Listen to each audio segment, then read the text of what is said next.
భగవంతుడు ఉన్నాడా లేడా, భగవంతుడు ఉన్నదా లేదా అనే ప్రశ్నే అనవసరం. ఈ అన్ని మతాల సారాంశం ఏమిటి అంటే నీ కర్మ నీది. అందువల్ల మంచి కర్మలు చేసుకో, మంచి జన్మ వస్తుంది, మంచి అదృష్టం సంభవిస్తుంది. భగవంతుడు దర్శనానికి వెళ్ళే వాళ్ళు కూడా యాక్సిడెంట్ అయి చనిపోతారు.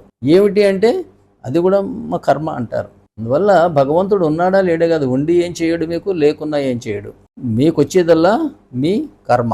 ఆ కర్మని సరిచూసుకోవాలి. తప్పుడు పనులు చేయొద్దు, తప్పుడు ఆలోచనలు చేయవద్దు. ఇది మనకి అన్ని మతాలు నేర్పే భావన ఇదే. అందువల్ల అన్ని మతాలు మంచివే. దానిని దుర్వినియోగం చేసే వ్యక్తులలో ఉంది లోపం తప్పితే మత సిద్ధాంతాల్లో ఉండదు.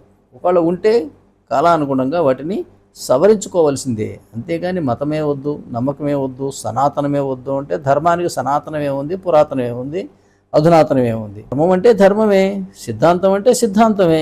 కాలానుగుణంగా పనికిరాని వాటిని వదిలించుకుంటాం, అవసరమైన వాటిని అనుసరిస్తూ ఉంటాం.